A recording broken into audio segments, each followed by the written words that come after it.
Ang tanong ni Eddie ay ano daw yung pinaka mas nakikiliti sa katawan ng isang babae?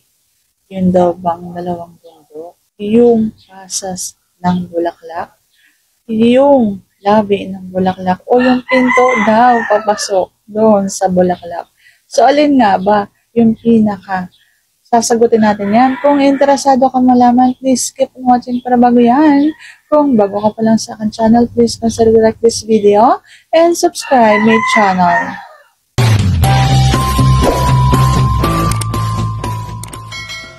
Nagbablog ako, nagkaliligo. So ano nga ba yung pinaka nakakiliti para sa isang babae? Ang sagot ko dyan ay yung pasas. Yan talaga yung pinakauna sa listahan na pinaka nakakiliti para sa isang babae.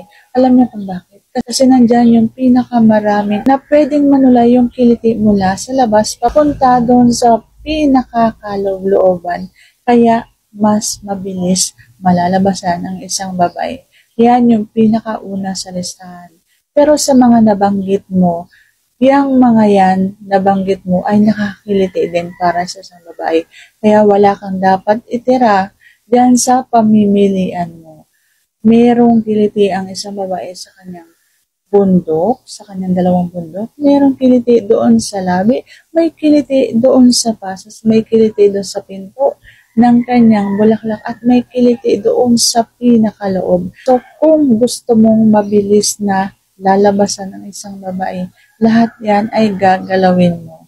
Lahat yan ay kikilitiin mo gamit ang iyong dila, ang iyong daliri, at ang iyong teeth. Okay? So, sana nasagot ko ng tamang ito. If you like this video, please consider to like this video and subscribe my channel. Thank you for watching. See you on my next vlog.